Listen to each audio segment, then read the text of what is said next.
live now. Namaste and Assalamu alaikum, Saraj bhai. How are you? Walaikum salam and namaste, Jerry. Thank you so much. I'm pretty well today. And I would like to thank you for providing this opportunity to interact with you on a very dear topic to our heart, that is talent. Thanks a lot. Truly appreciate it. Thank you so much. It's been a pleasure. I have known you for some time now, since the first time we met was at HCL, where you were part of the entire HROD team. And it was a pleasure learning with all of you during the Train the Trainer programs. So, how has the transition been from working in the corporate sector with several organizations like HCL, Sutherland, and so on? How has the transition been from moving from the corporate sector to becoming an independent professional? Well, those 8 days with you, Jerry, and I know, and I want the audience also to know that you've been my mentor as well as my teacher and my trainer. So I have had my training of Great Leaders Program, almost like 7, 8 modules under your leadership. And I think those modules also had great impact on my personality. And I was already um, in the change process. So I want the audience to know that you've been my teacher as well. So thanks a lot for that, Jerry. And I owe that to you all my life. And I remember a lot of things that we learned during those sessions were really, really very core to me. I remember some of the um, small discussions we've had, and we were able to connect at the heart and at the intellectual and at the spiritual level as well, in terms of the heart of what we talk, the talent. So for me, I've always uh, had this desire uh, to be in the talent space, and the corporate was a natural progression. So for me, the transition has been a journey. When my father expired when I was in +2, and I started teaching nursery kids in this school, and that's how it started. And the transformation started. And having the academic background, probably I had that blend. But I never stopped to support my education. I continued to work in that direction, and then did my MBA and so on and so forth. And like anybody else, I got my first job in the Gulf, in the Middle East, and but then I had a culture shock there. I thought, no, I have to come back. And then I started working in corporates.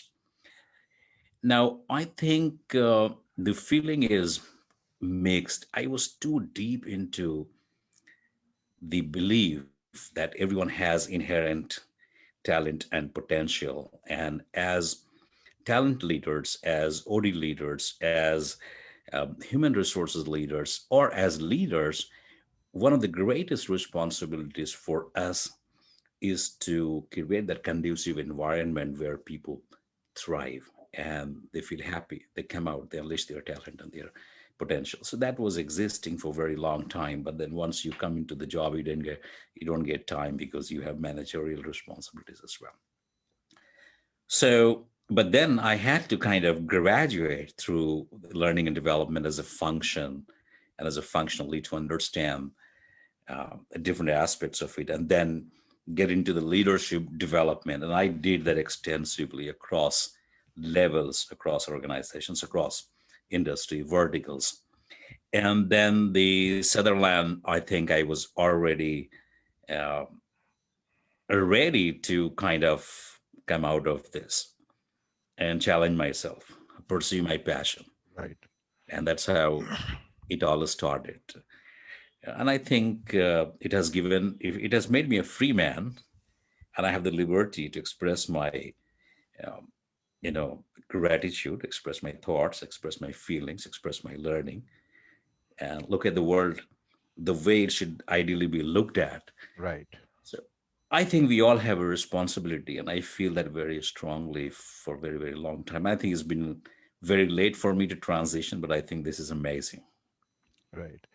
And I remember working with you through those 8 days where I was doing a train the trainer program, and amongst all the people who were there, uh, you were the person who kept speaking about investing in people, of course, and unleashing their potential. But unfortunately, in most corporates, not only managers but even HROD teams don't look at it as investing in people potential, but look at it more about how to kind of get them to perform better so that they can deliver more results and meet their targets. While you, I remember, through the 8 days, you were more interested about working on how to unleash and harness that potential in people.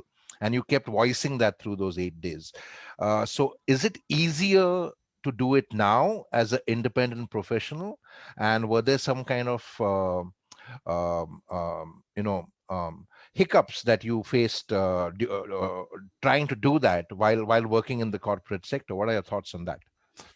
It was a couple of thoughts on that. Very strong question, very provocative question, I would say. So, the first of all, I believe uh, that India as a country is maturing on the talent Right, practices, right, and the senior leaders, they have not matured to that level to understand right, is still the differences between the managerial responsibilities and the leadership responsibilities. right, So when right. you have the business goals, it is your people who would accomplish those goals, and those goals are distributed across levels. Absolutely. And if those people are not happy, they will not give you the best. If those people do not unleash their talent, so the leader has to have that belief and that mindset. Now that culture is not there. Absolutely. So to answer the first part of your question, one is the culture and the maturity of the industry overall, which is kind of midway, and then this entire thing changed from e-learning to online learning to virtual learning and things like that.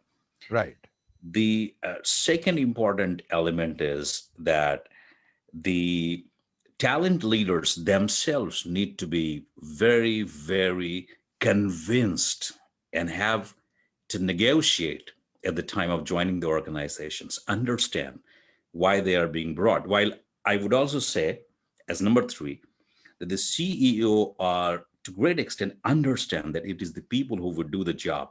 right, But the to answer your question now, the talent leaders and the leaders, they fail to probably come up to that curve. They get into a kind of, if I may say, a little bit of sense of insecurity. And senior boys will tell you what to do and how to do, which training to do, which training not to do. And you, instead of working as a talent leader, someone who guides the organization, someone who helps organization understands understand its purpose and its values, its ethics and its core behaviors that would enable organization to accomplish its goal, and that could be a business goal or whatsoever. But in the right. process somewhere that gets lost, right? So that is very, very eye-opening, I guess. But I think things will change over the period of time. We have to be hopeful. I don't know if I was able to answer that question, No, maybe as we progress. you did answer it because, like you said, it was a very provocative question. I think you try to keep it as soft and mild as possible. But the fact of the matter is that managers, even after learning that leadership is not about manipulating or managing people, but about leading them and inspiring them and unleashing their potential, fail to do that even after undergoing a training program because they're so used to squeezing lemons, to use the metaphor that I always use, that they're all lemon squeezers. Squeeze the lemon and get the juice out because you want to meet those quarterly results. You want to meet those half yearly results. And in that process, what a lot of managers are also doing is that they are actually hacking at the roots of the organization and making the foundations weak just to get those quarterly results because you want to get those results by hook or by crook, right? Now that is where I feel that HR and OD has a huge role to play, has a huge intervention to do, because not just as transactional partners who look at kind of hiring and firing and managing payrolls, etc., but looking at how to create that culture. And like you rightly said, that culture has not yet come in. And it was Peter Drucker who said that culture eats strategy for breakfast. Now surely CEOs and business heads are not understanding this because they're so target driven that they forget to invest in people. Now, at that point, what do you think are the best practices that HR and OD should try to kind of percolate into the entire culture? I think so. The number one, I think there's somewhere a gap between the CEO and the CXO at that level. I think there has to be a very strong linkage with organizational purpose and the purpose for which the CEO is responsible, and then the CXOs are responsible. So they have to understand clearly their business goals and their people goals, and there has to be an understanding of how these people will accomplish those goals. Right, To accomplish those goals, and you mentioned they are focusing more on the quarterly and fiscal year business goals, and every quarter they're chasing that. But the big question is, if you, instead of chasing your goals, if you work on your talent optimization, you would have better business results, and you're missing on that. Because if you are working on, let me give you an example. So you have this in a Gallup surveys for employee engagement, that let's say 30% of your employees are not actively engaged. absolutely. And if you work on those 30% employees, and you believe that these are the people who are probably what Vinith Nair says, the fence sitters, or whatever you may name, because they are not considered to be actively engaged, you have to understand what is it that takes to make them bring out the best of them. So Right, out of that 30%, if you're able to make difference on 50% of them, your business results go up. So you as business leaders will get stuck up in a vicious cycle. Business goals are not being met. So you have the revenue is getting impacted. Then the people are getting impacted. Then you have the performance review and you check out people. That's the only way you do that. So you have two choices. The CEOs have two choices. Either you focus on your business results or you optimize your talent. If you focus on business results and talent is not optimized, people do not feel like growing in that organization. Eventually, you will continue to, have more people leaving the organization because they would not adhere or understand the purpose of the organization. right, right. And since you spoke about the Gallup study, it's strange that you say that because Gallup study actually says that 85% of people who come to jobs hate their jobs. Hate their jobs because they're not engaged, they're not energized.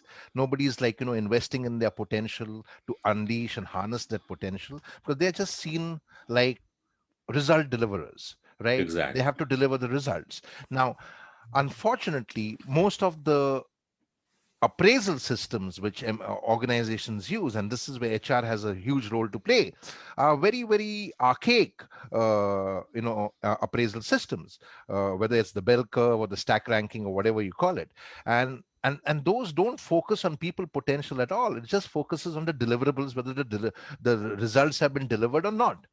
So, in a scenario like that, how can you expect managers to truly unleash the potential of people, invest in people, because they are only looking at those people as lemons now, because everybody has targets to meet. So, if you have direct reports and if you have a manager who's supervising you, you are not only a lemon, but you're also a lemon squeezer because someone's squeezing you and you are squeezing somebody else in return. And therein lies the vicious cycle of the organization. So, what do you think HR needs to do to improve these appraisal systems? Do you have any thoughts on that?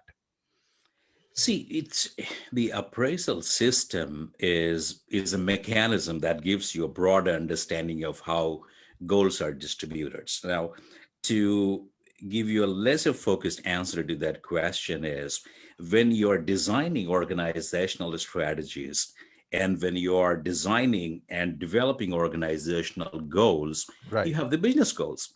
And when you have the business goals, let me give you an example. You have some leader who's responsible for $200 million business, and you are assigning that goal to that individual. Immediately, the next question comes to you is, will that guy be able to accomplish that goal? And next year, you want him to accomplish 30% more. So Right. what it basically means is the business goals have a direct linkage with individual's capability or the leader's capability or the capability of the Right. people, and you basically tag the capability. right? So Right. you have the organizational goal, and you have the people responsible for those goals, and in between you have the capability, which is the whether people are capable to do that or not. Any organization, let's say, plans to improve its revenue by 30%, and they are hesitant to make it 50%. Right. Why? Because one of the reasons they feel is that their people are not ready. The organization is not ready. So somewhere it does exist. To answer your question, how HR and talent leaders can influence this decision is to have a dialogue at the CXO level and make them understand it is your responsibility as your goal as a professional. You just cannot be SME and enjoy that position for being the talent leader. It is your responsibility to make the CEO and the CXOs understand that, hey, your business goals are goals in the air until they are assigned to the people and you clearly understand whether people are capable of delivering those goals or not. Next one is what happens if that capability goes down by 10% or it goes up by 10%. Your result is your business results now are dependent on how much people unleash their talent and potential. If they unleash it 20% more, your business result is going to be 20% more. And if they get disengaged 20-30% because of your authoritative style of leadership or chasing the goals or not letting people leave, giving people bad times, bad days, sleepless nights, and thinking and believing that you are going to accomplish your goals as business leaders, it is impossible. You are going to disengage more people, and unfortunately you're going to blame those people for not accomplishing those goals. So as a talent leader, you need to have this dialogue and make people understand this fact. And then when you are designing your performance management strategies and when you're setting your goals, you make sure that you set people goals for leaders. And one of the people's goals is to unleash talent and potential. So a leader has, let's say, 20 direct reports.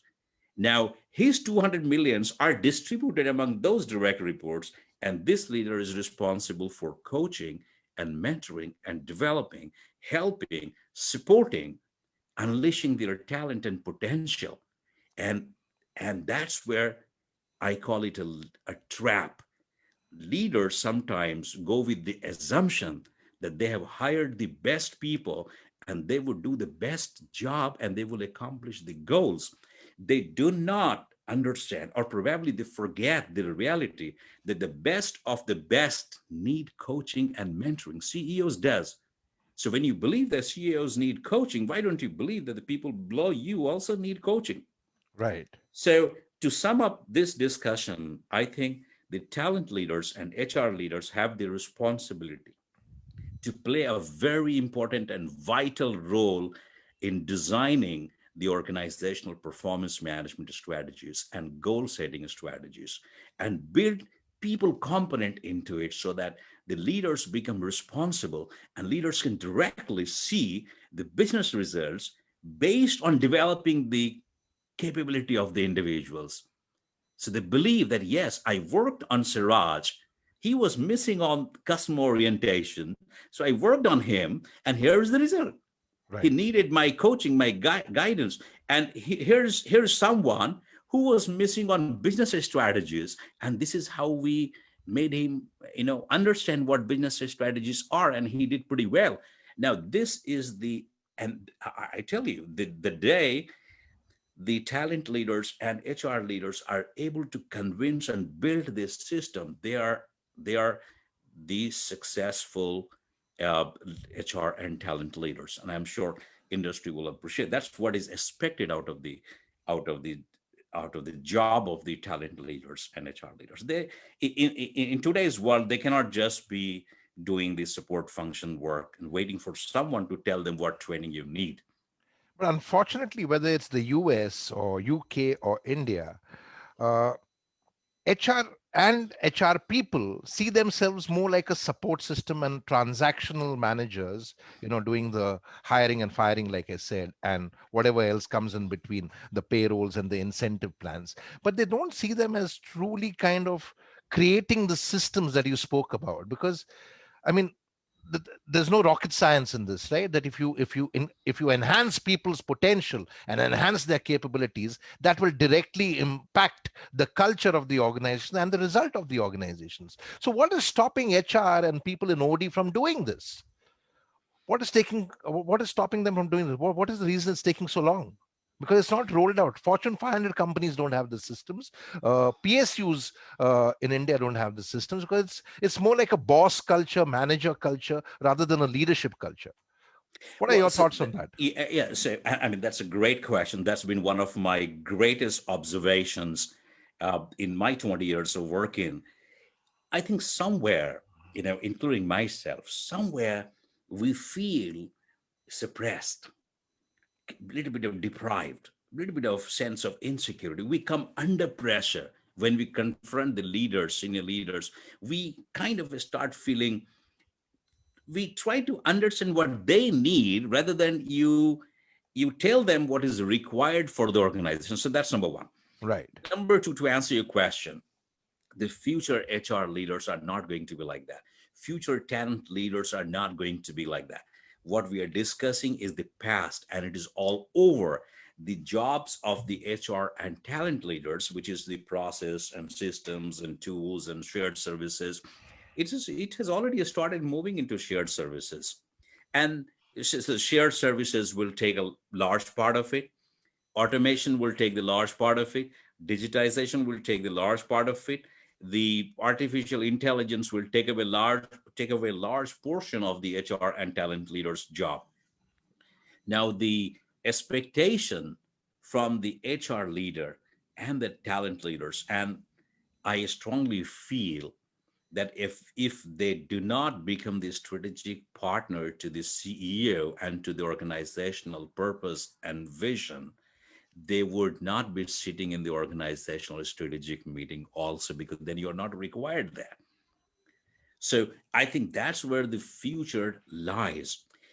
HR is someone that can guide CEOs in merger, in acquisitions, in new business, in resource planning, in business planning. So let's say, if you in the first step make people understand the value of focusing on the people and talent optimization, then you are someone who would also be able to say, hey, you are going ahead with, let's say, $1 billion deal.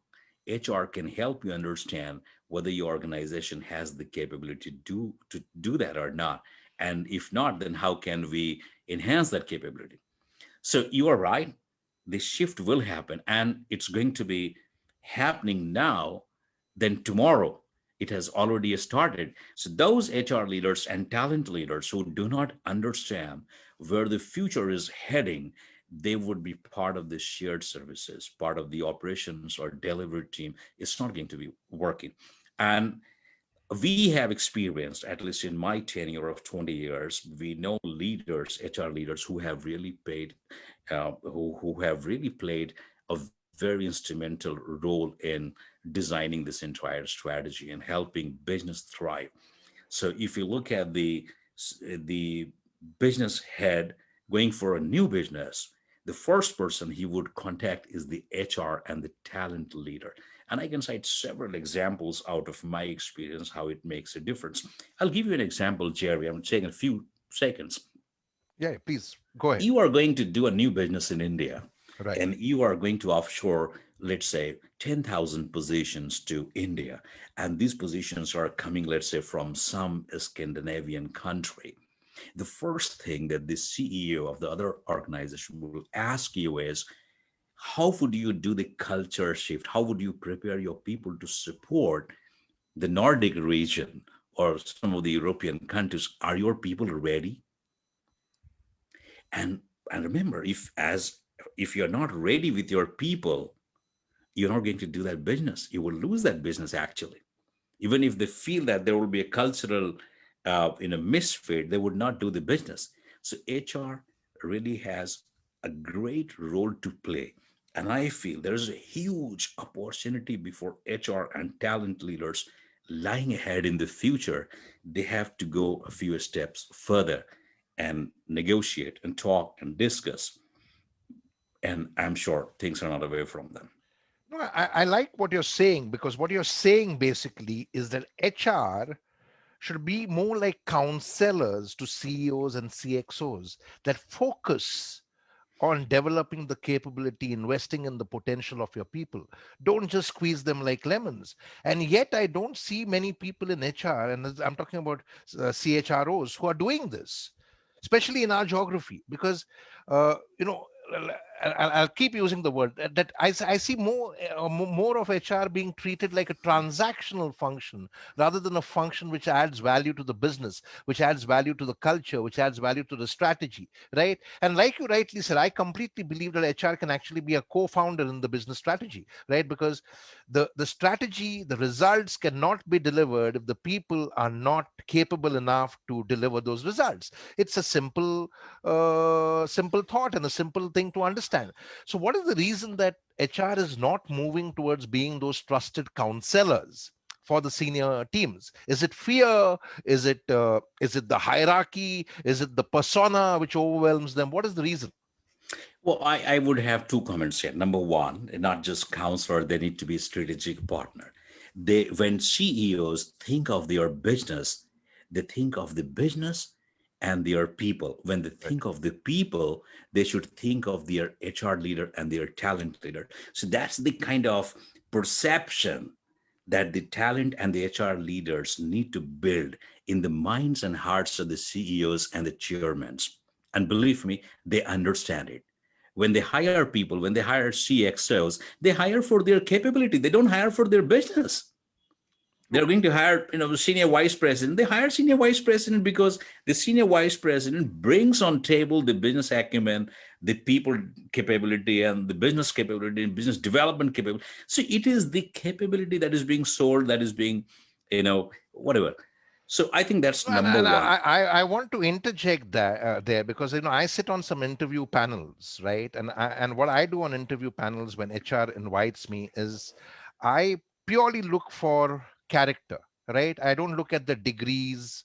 I don't look at the fancy expensive degrees that they've got from fancy institutions. I look purely for character, because that's what I'm there to do. Because their degrees, they are certificates, they don't matter to me. And I, I'm looking at whether they bring in that discipline, not just the discipline of delivering targets and meeting goals, but the discipline of building a culture of trust with people. Because that's the character that we are looking for, right? Because especially if you're going to be a senior leader in my organization, whether you're a CEO or a CXO or a senior vice president. And yet I've seen that during the interview process, uh, which you have 3-4 rounds of, right, from HR to the CEO will finally take a call on that appointment. Most questions, and 85 to 90% of the interview, is around the business strategy. There's very little focus on character, very little focus on people skills, very little focus on life skills, very little focus on leadership skills. Just because a person delivers targets does not make her or him a leader, right? Now, what are your thoughts on this? Because if HR is also doing transactional interviews only about meeting targets and business goals and not looking at the people aspect of it, how can the entire process of recruitment and the process of driving those people oriented goals that you're talking about be checked on? Yeah, so I think that answers the last question because the HR is so much busy into transactional stuff, it's not focusing on the key role of the HR, right? So that is impacting the industry also. Right. You're focusing on interviews and organizing interviews and pleasing your CEOs and your CXOs, and they're calling you and saying that you're not meeting the goals and targets. I need 1,000 people And in the that's not next. your job at all. That's not your job at all. So and that's how but you make people understand that that's your job, so people also understand, yeah, that's what your job is. right? And connecting this with what you said earlier, that when people in HR, like the CHRO or the HR head, those people are so subservient, not just in owner driven companies. And you worked in both sides. You worked in owner driven companies and you worked in professional driven companies, right? When CHROs are so subservient, how can they be strategic partners or trusted counselors or strategic advisors? How? Yeah, so the answer, process oriented answer, is very simple. When, as HR leader, when you are negotiating your goals and your business plans with the CEO, and you're going to the CEO with the budget, you need to make them clearly understand what your goals are, Right, how you are contributing to the organizational goals, right, and you understand that these are five top priorities for you. And you have to negotiate that these are the things that you're going to push to the shared services, these are the things that you're going to um, and outsource, and these are the things you're going to focus, and these are the things, when you focus, this will have the impact on the organization. So let's say, the organization is heading towards 30% revenue goals in the next fiscal year, and you have to, let me give you a simple example. You have to hire 50 senior leaders, and you have to develop 50 senior leaders. Now 100 of them requires you to focus. It really requires you to focus. It is like your key KRA. So I think, to my mind, the answer to this question is, when you are designing your HR strategy, your goals, you need to clearly define your roles and responsibilities and your budget and your people, and you need to negotiate with the CEO and sign it off so they understand what your roles are and how your roles are associated with the organization. I can tell you, no CEO will tell you not to do it, because CEOs look for you as HR basically to give them the leaders, develop leaders, and hire leaders. Every CEO has these two requirements. The first question they will ask the CHRO, the same CHRO who might leave the organization in 3 years, Jerry, because CEO feels that you could not develop leaders. So these transactional questions will not come to you as CHRO or as a leader. The question that will come to you is, how many leaders did you develop? And right. how many great leaders you hired. So if you don't build that into your strategy, negotiate, you are not going to deliver it. And that's how I feel it is important. And I'm sure if you convince your CEO and tell them the plan, the CEO will exactly know that for his business next fiscal year, he needs 50 leaders, and he will focus on developing them. And you need 50 leaders from outside, the leaders with character, and he will focus on that. If that's a plan, well discussed, thought through, and negotiated, I think you will at least do a better job than doing the transactional work. you know uh, that provoked a thought as you were speaking, and I'm going to table it and voice it, right? The very fact that most organizations cannot grow their senior leaders from within the people who are existing in the organization, and they're always looking outside to get a CEO or a senior leader position, whether it's a CMO or the chief sales officer or the chief information officer. If they're not growing it from within the system, it shows you that the HR has failed to grow those leaders from within the system. And when you get in people from outside, it creates a lot of demoralization within the system. So I see this happening across organizations, owner driven, professional driven, Fortune 500 companies, PSCs. It's happened in Infosys, right? You've seen that. In Infosys had to look for a person, and they brought in a superstar from outside who didn't last there for more than 5 years, and they brought in another superstar over there. He's 2 years into the game, and I'm sure that he won't last another 5 years, because people are wondering, why is this person not coming from within? Why is this CEO coming from outside? And that creates a lot of disgruntlement. What are your views on that? Yeah, so here are a couple of things that I think it's a great question, because I had the opportunity to work extensively on on the succession planning and succession management. So simple answer to that question is the flaw in your strategy. You don't have the well defined thought through a strategy on build versus buy, number one. Which strategy are you talking about? Are you talking about the business strategy or the people strategy, or should people strategy be a integral part of the business strategy? Yeah, so yes, the answer is yes. The people strategy has to be integral part of the business strategy. They go hand in hand. So if as a CXO you are responsible for 10,000 people, you are responsible for their engagement as well. So to cut short that, so you are absolutely you are, and you are responsible for the next guys around you as well. So coming back to your question, why does it happen? Right. I'll tell you, people would accept someone from outside as well if you design it, if you create that situation in the organization. People sometimes would feel great because someone from outside is coming and joining the organization. So the question is the readiness. Have you designed the strategy?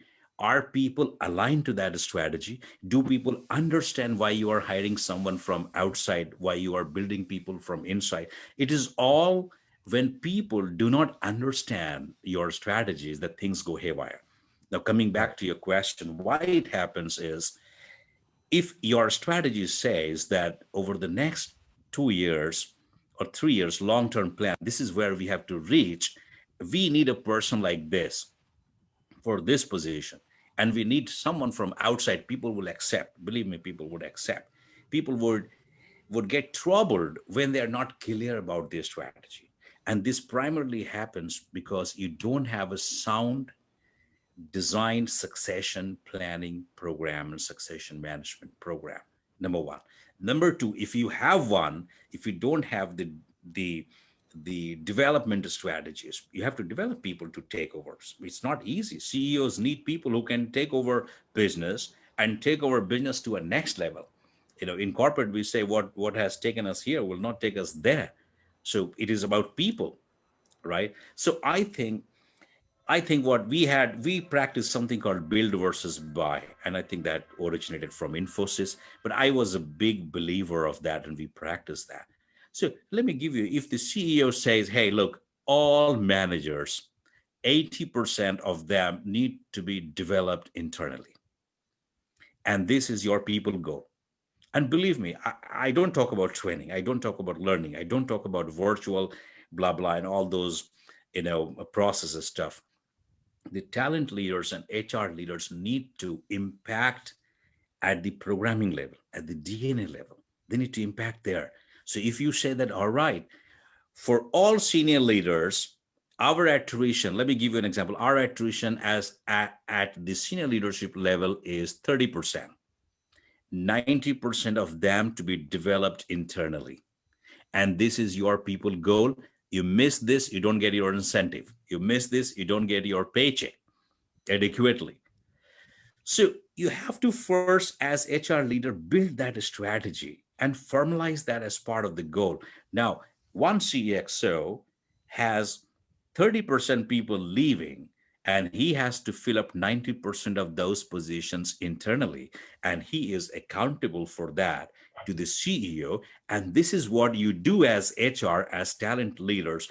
Believe me, the business leaders will start talking to the HR and talent leaders to meet his goals of fulfilling 90% of those positions internally. So that's where I think it answers.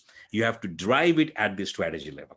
And this is exactly what Peter Drucker meant by culture eats strategy for breakfast, right? Because if you don't have that culture where people are growing within the organization, then the demoralization, the demotivation sets in, right? Now, while HR should be doing this, unfortunately, what HR is mostly doing is applying for the brownie points by trying to get the great places to work ratings, right? Now this has always challenged me because they wear it like a badge of honor, while the fact of the matter is the same great places to work have 85% of people who hate their jobs. So somewhere the alignment is not happening.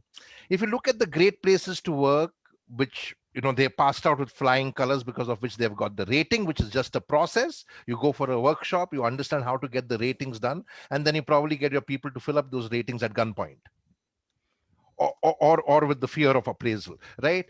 And then you see the great places to work ratings, and you see those organizations on Glassdoor, and employees are speaking very poorly about those organizations. I work with some of these organizations, and I can see that the culture of trust is missing.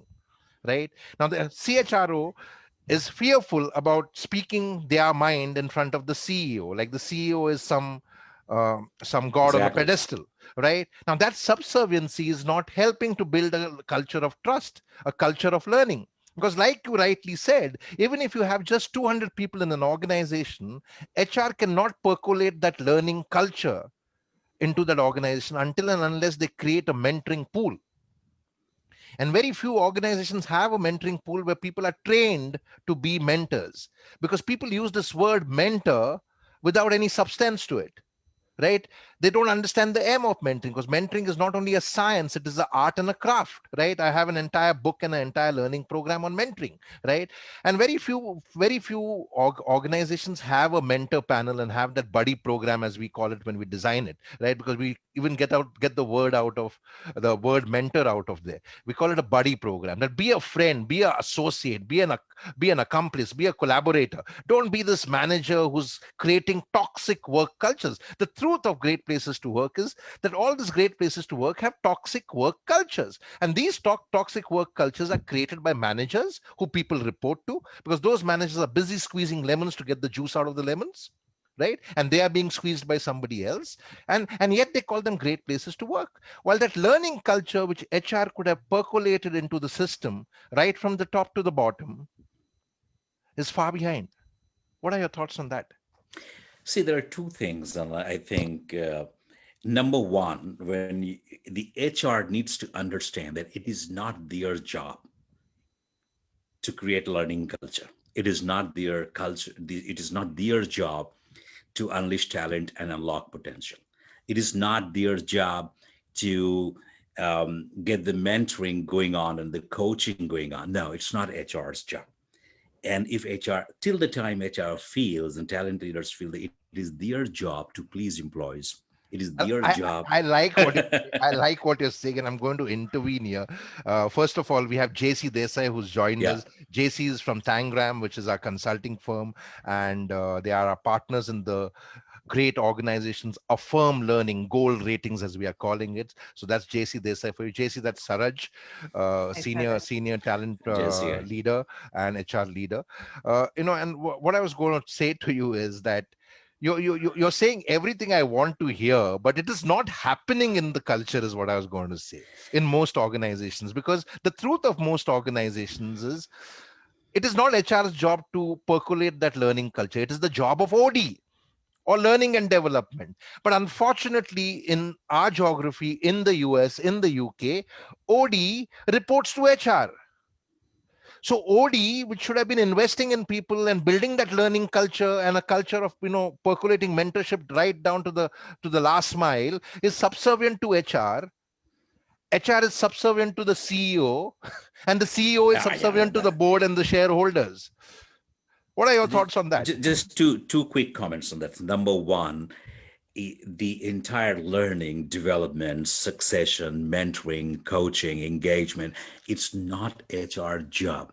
It is the manager and the leader that are responsible for their people, their development, their mentoring, their coaching, their in unleashing their talent and potential, making them happy. So henceforth, the HR and talent leaders' job is to influence and create strategies so that the shift happens.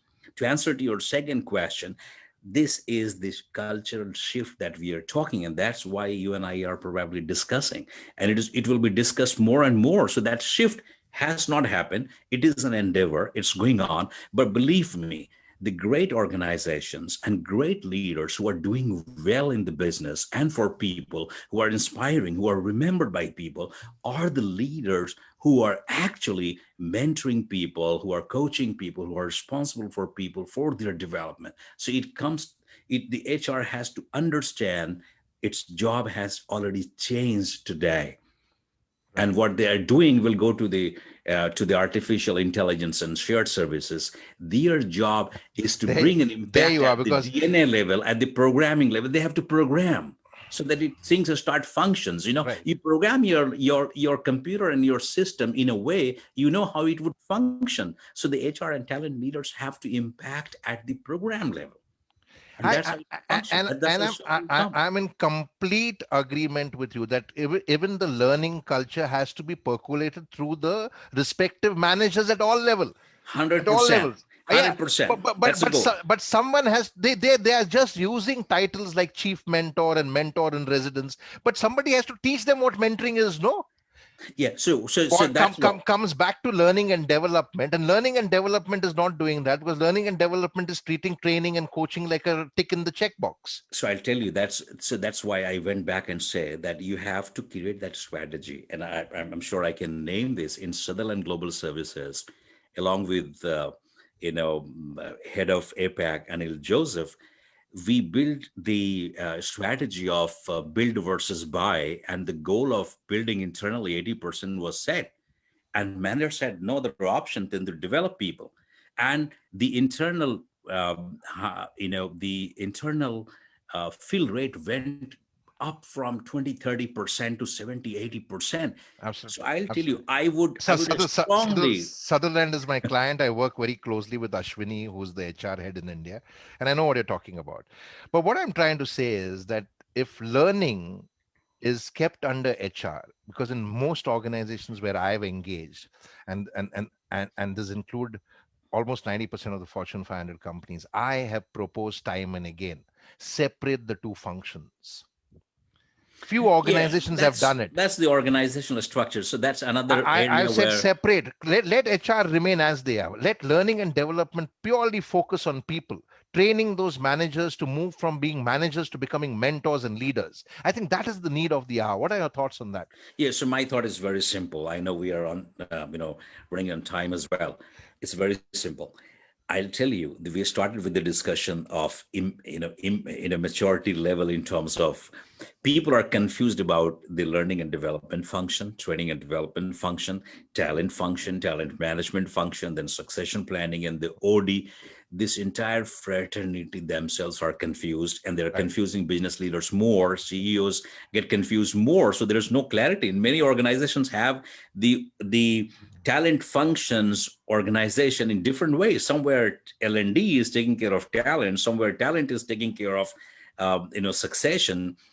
So the only short answer to this question is do whatever you want to do. Make business leaders and managers responsible for talent optimization, for And talent development. I would not only say responsible, but accountable for Yeah, developing exactly. talent and for creating the talent which should rise from within rather than have to look outside for it. Exactly. And that Right. would happen only when in the next quarter you are being rated and you are being paid for developing people. And why you're developing people? So that people can take positions internally.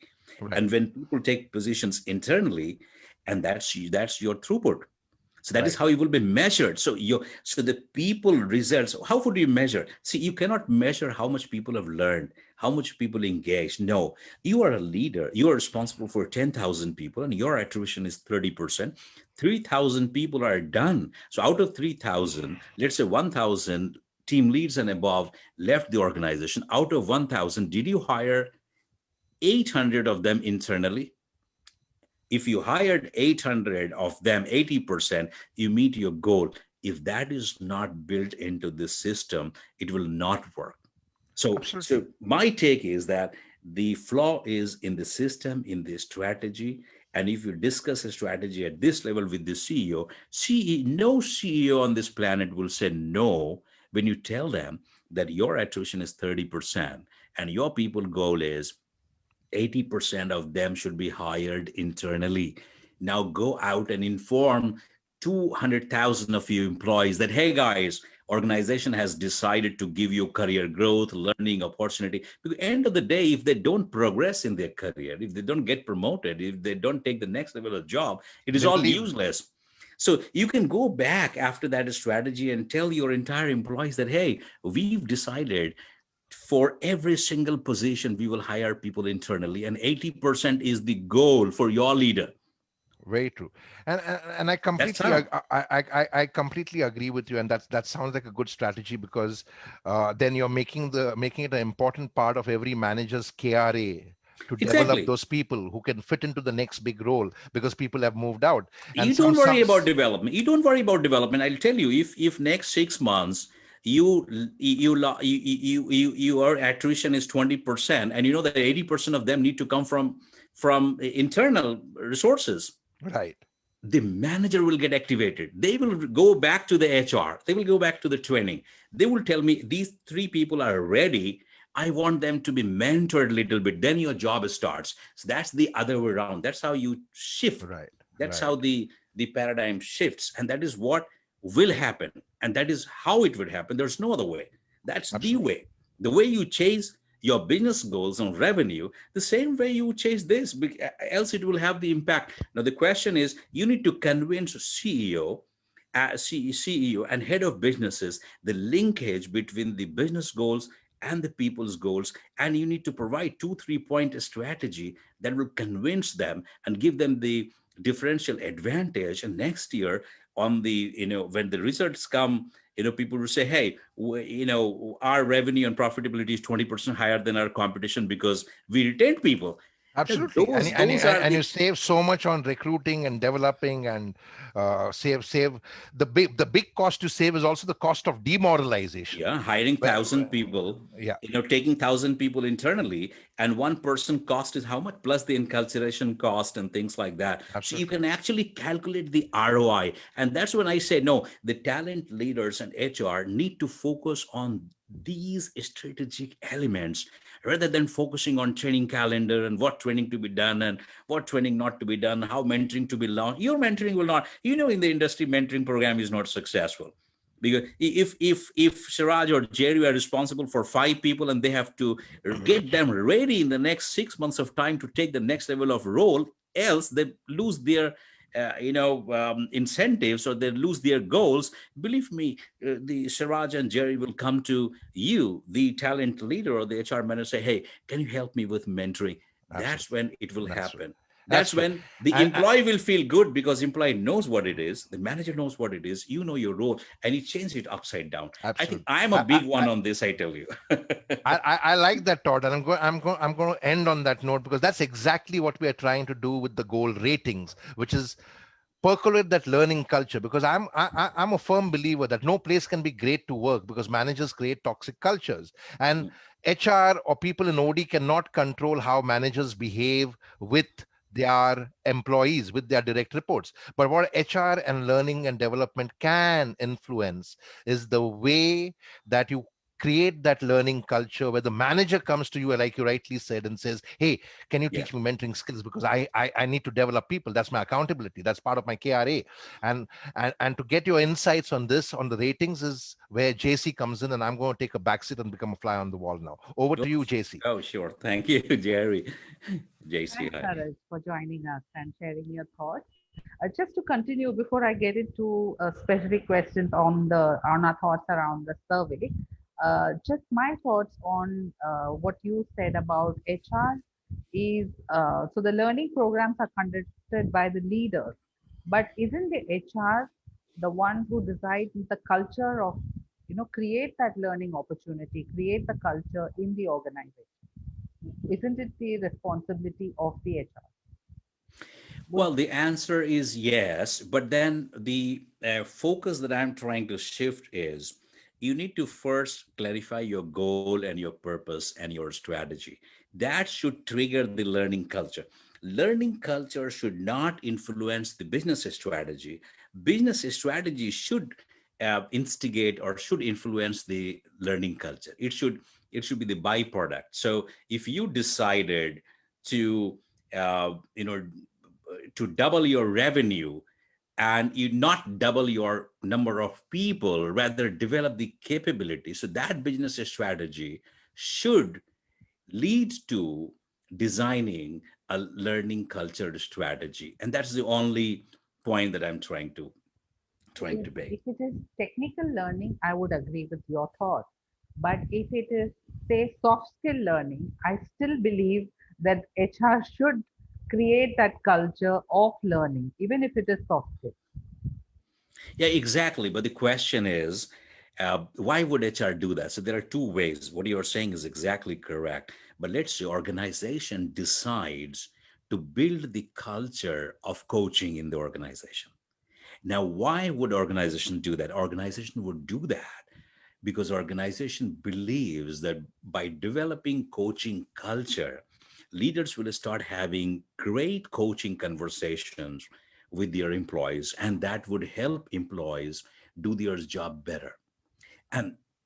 And then in order to accomplish that goal, you start training people on what is learning culture, what is coaching culture, how to coach people. You provide them with tools and equipments and modules and things like that. But the big question for me is, at the organizational strategy level, what is the value system that you want to develop?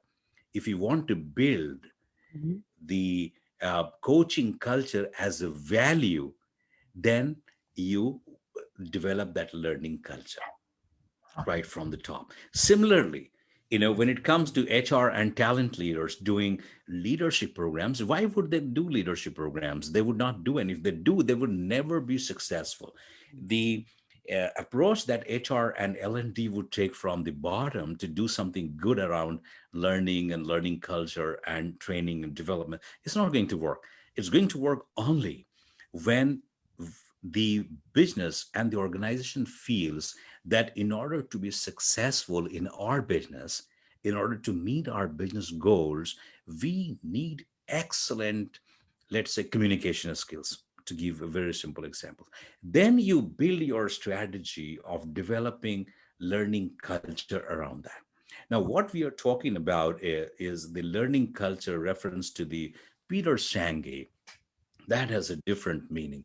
It is also about the great leaders. So if for you, if communication is important to be successful in your business, then your senior leaders need to impart that education to the next level to the next level. You need to design the strategy of how you create that culture and how you train and coach people. But I think for me, it's very important to first of all understand what are those top three, four capabilities or competency that are required for organization to be successful, to meet its purpose and its goal. And then the next level is to build that learning culture so that people unleash their talent Mhm. towards that competency, which aligns to the organizational success. So slightly it's the same thing, but in the other way. So in one of the practices we did when we had PCMM level 5, and we know that, all right, so one of the competencies that we need for our success is customer orientation. Without customer orientation, our business will not flourish. Our business will not be successful. We will not double our revenue without having very strong customer orientation. Now, as talent leaders and HR leaders, you establish this fact. And when you establish this, you connect this capability with the organizational purpose and mission.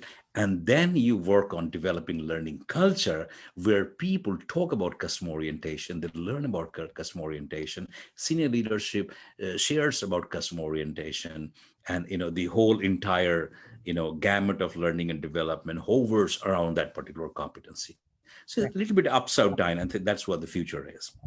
And I like your thought on coaching culture as a value in the organization, right? That's the basis If of. that is the requirement, you may not require coaching culture in your in organization B. You might require digital mindset. So if the value system that you need to develop is the digital, go digital. That's where the future is. If your organization requires that, you build that as a value, you build that as the core capability or competency, then you build your learning culture around that. That's Around. my interpretation of how Peter Senge talks about it. Okay, got it. Thank you. So I have a couple of specific questions. So the way we are going about this survey is to start with the individual. So while we ask the individual about their, assessing the organization on various parameters, which the typical parameters, but we also want to know what what is the stand that the individual has. So in terms of what are his motivations towards working and the organization. So is it coming out of a need to learn? Is it coming out of a need or a desire to express his capabilities, or is it out of a need or desire to, have a status within the society? So what are his needs, or it's just about providing for the family? So those basic motivation, which is a framework we've drawn from Dr. Halen's model of motivation.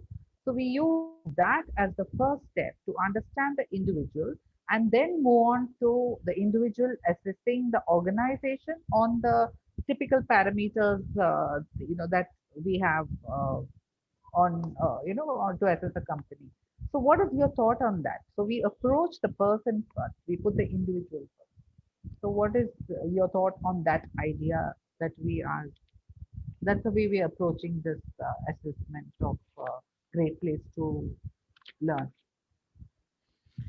Well, so the individuals, if your question is what is the motivation for learning for the individual, is that the question? Or for being part of the organization, not just about learning. It's about him wanting to work, be a part of the organization. It's a larger perspective.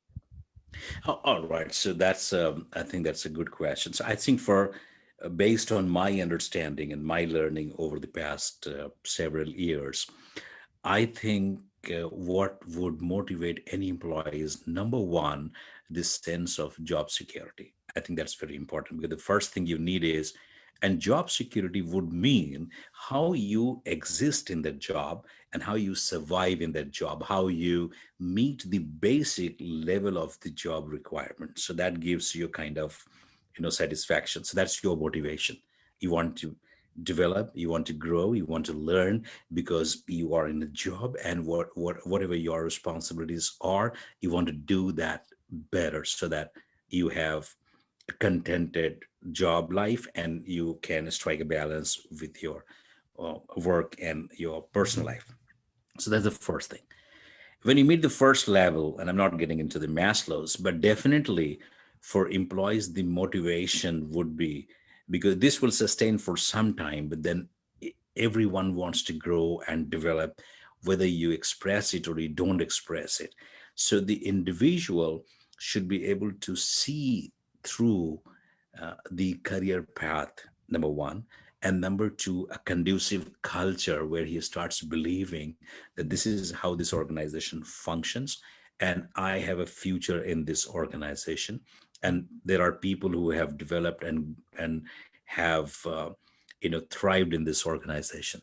So I think the second motivation for anyone is to understand and believe that there is a growth opportunity in this organization, and I can learn and grow in this organization. So I think that's the second important motivation.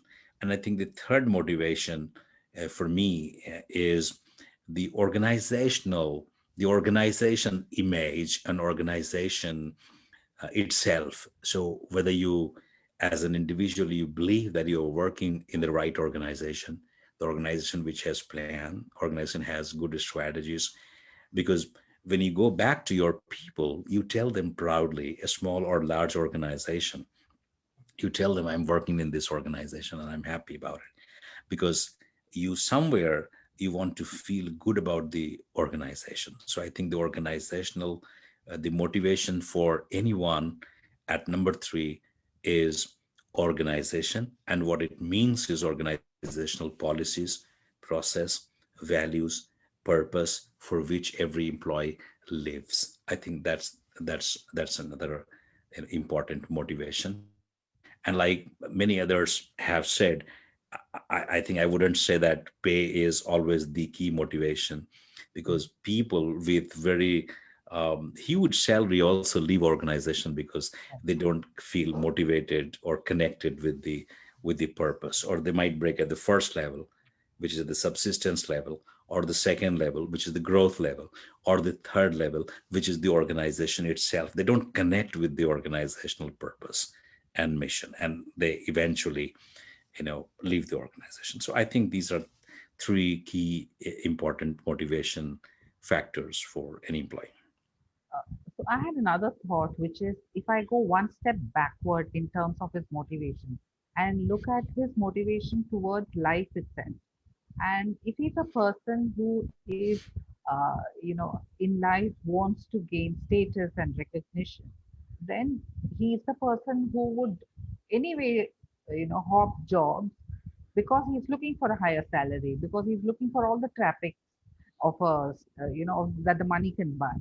But let's say if I'm a person who wants to express my capabilities in at work, at the organization, then money does not become as important for me, or job security is not as important, because my whole life is about expressing my talent. So that's a whole different, then the security and the money, all of those don't count as much, because I'm a different person. I'm the one who wants to express, be creative. So absolutely. But the other guy who is very fearful and wants to be in control of his life, he's the one who will look for job security. That's Well, yes, you're right. That would happen. that is the perspective I want to gain through this initial part. So the job security may vary across people with different motivation. Well, yes. But so there are two things here that we are discussing. One is the organization needs to have the structure and process and policies and culture and a value system where people Right. can come and then they can look at avenues for their motivation. And if they have to test themselves, they have to be in the organization, they know the reason why they would be in that organization. Right. That's number one. Number two is very individual, very individualized decision. It is up to the individual to decide his or her, career aspirations or, you know, passions or dreams. I think that takes us to the discussion where, sometimes individual is not ready to take up the personal goals and pursue his or her passion, and as a result, they get disturbed in the organization. So I think the organizations are trying to have help from psychologists and organizations for people, but I don't know how much that works practically. But I think it is the responsibility of the individuals also to clearly strike the balance between the job that you're doing and the personal motivation that you have. I think these are two separate aspects. Okay. If there's a conflict, the individual gets into the trouble because you're doing job, because you have a family and need to run your family, and then if you leave, you are in a trouble. Mhm. So I think it's a very different question altogether for personal motivation, what you want to do, how you pursue that. So that's a question that goes to the I think the counseling Okay. side of it, coaching side of it. But in the organizational context, I would still say that it is the responsibility of the leaders and managers and team leads who are, if they have that level of confidence with their employees, sometimes employees do talk about it, and that's an opportunity for leaders and managers to coach and mentor them and give them the right direction. I think that'll be a great place to be. So would you say that we should probably not address personal motivations in the context of great place to work? Would you say that? No, I would say that you can't say that you entertain personal thing, but what I would say is that every organization has career discussions. So every fiscal year, every quarter, you have discussion with the individual as part of the goal. When you have that discussion, you try and understand the individual's motivation also. Individual is an employee who's working for you, coming to you every day for 7 8 hours, 9 hours, 10 hours, and they are reporting to you, they're looking up to you. If you create that level of confidence, they will talk about their personal aspirations as well, and there's nothing wrong in it. You can actually guide your people. There's nothing wrong in that, because the people I have worked, you have worked, we are in touch with many such people, if not all of them. So that's number one. Number two is, what is it that organization can do? Because if we look at separately, it is the individual decision. But if you look at the great place to work and from the engagement perspective, I think the career discussion is extremely important. Mm. For any manager to have career discussion, manager needs to spend 20, if people goal is 20%, 30%, 30% of the time of the manager and the team leaders and leaders need to be on people, and those time need to be spent on coaching and mentoring and having career discussions. So when you have career discussions in terms of where that individual wants to go, what are his likes, what are his dislikes, how his business performance is, and so that will give you an understanding of the individual's capability and potential and his engagement level. Maybe individual would tell you that I'm okay with the kind of work that I'm doing. I don't think I'm ready for the next level of promotion, and I'm good with this. Or maybe individuals would say that, I'm planning to pursue my passion. Personally, I'm not happy with the job. Maybe the leader would say that, all right, I think that's a great idea. Why don't you take on your pursue your passion over weekend and try it out for 3 months.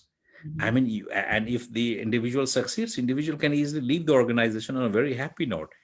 So individual would still be highly engaged in the organizational culture. So the great place to work should also have definitely a scope for career discussions. As part of career discussions, you will understand the individual's capabilities, individual's passion, individual's future goals and personal aspirations as well, because that would help you design your strategy for business along with your people. Thank you so much. It's very interesting discussion. I don't want to, ask you further discussion. We've run out of time. No So problem. thanks a lot. Your perspectives were really See, if you have anything critical to ask, please ask Saraj. He has some great insights on this. And thank you. I completely agree with you, Saraj. It's not about great places to work. We are focusing purely on learning. So it's like we started by calling it great places to learn, but then we've gone beyond and said that great organizations affirm learning goal. So that's why we're calling it goal. And like you said, it has to be a very integral goal of every manager's Exactly. KRAs, Exactly. right? Exactly. Because your results are not just about meeting targets and delivering results, but also the people potential which has to be developed, the people capability which has to be developed, and the development of the leadership pipeline. What you spoke about, that 80% of the people should be developed by managers so that they can rise from within. Exactly. That's not HR's goal. That's not talent leaders' goal. If they have to Yeah, yeah, but the talent leader's goal is to create this culture, right? that keep that thought leadership. Exactly. Yeah, give that thought leadership, and that's what we are looking at. And the other thing which I wanted to speak about, since you spoke about self motivation, I can tell you this because when the internal coaches that we have trained fail, and they fail because, see, coaching is an art where you don't focus on performance, you focus on people potential, right? As an external coach, I come without any kind of deliverable to work with you. Let's say you're working in an organization, Saraj. I'm Jerry Almeida, the coach. When I engage with you, you know that I have no agenda with you. I have no mandate with you, right? I am neutral. I'm only looking at developing Saraj's potential. But when internal coaches who we have coached and trained, they know everything about coaching because I've coached them myself.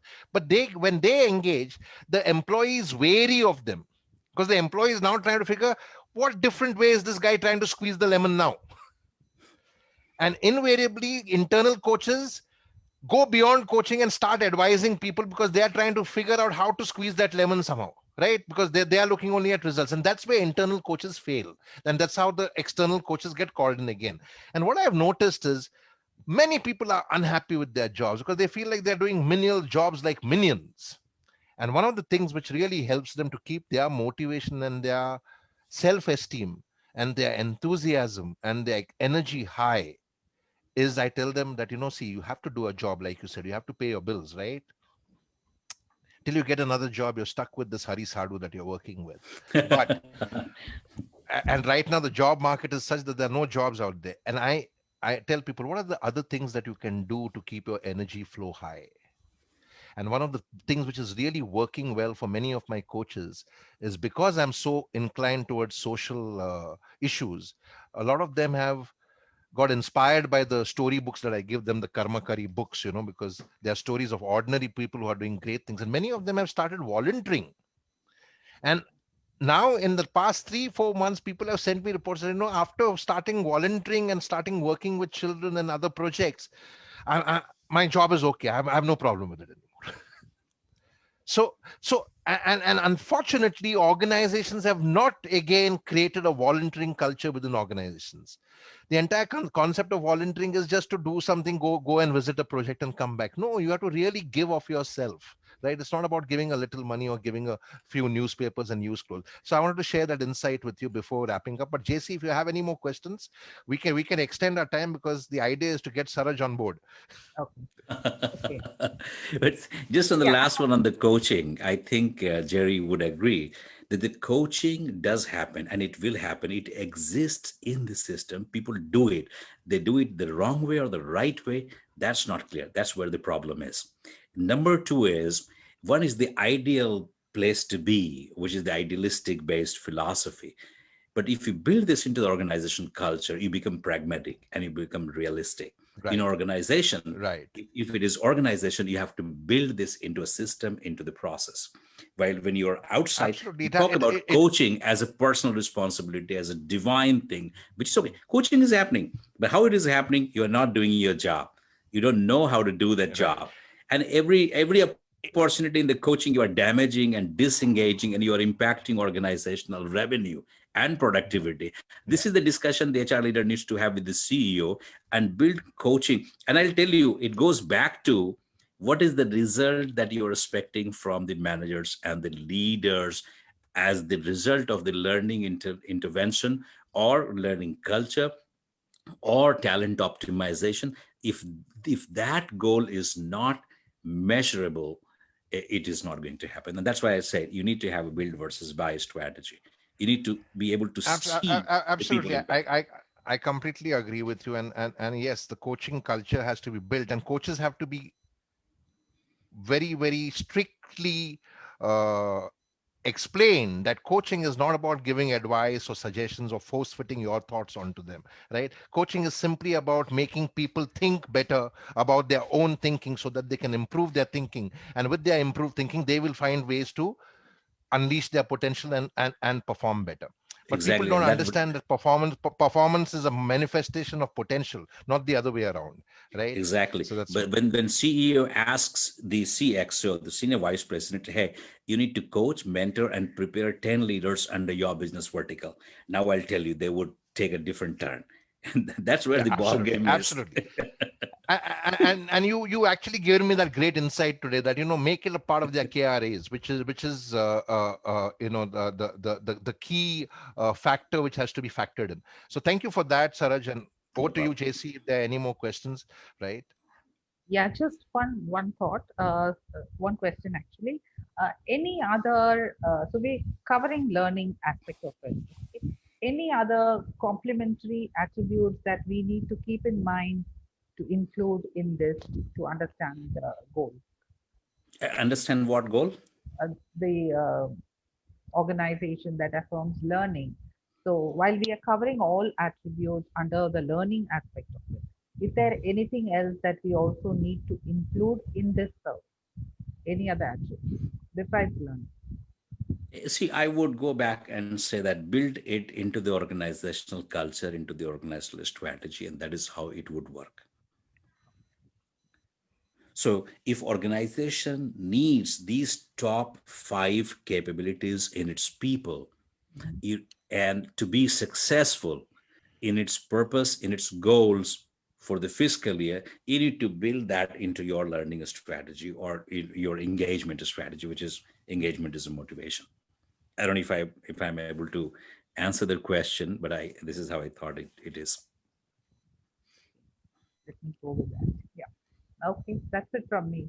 Yeah, thanks All for right. So thank you that. so much, JC. Thank you so much, Saraj Bhai. Assalamu alaikum once again. Oh, Namaste. thank And you so and much. keep walking tall with all your great thoughts for human potential, right? You're one of the few HR people who, there are many, of course, but you are one of the few I've met and worked with closely, in a learning space. And I remember in those 8 days I also fell violently ill, and I remember I was giving you all some gyan while lying down on the floor because I didn't want to stop the learning process. But you are one of the few who doesn't treat human beings like resources or things, but treat No, them like people. And I think that should be the mindset of every person and every professional in HR and organization development or learning and development. it is I just your want to end on responsibility. that note. Yeah. Yes, thank you so much, Jerry, Thank you. for Thank you. providing Thank you, this JC. Thank you for your opportunity. Thank you. time and great insights that you also provoked. Thank you so much, JC. Bye bye. Thank you. Have a good evening. What's left of it. Thank you so much, Thank Jerry, you. for this See you. Bye Thanks, bye. opportunity. Saroj. Take care. Bye bye. Bye. Bye.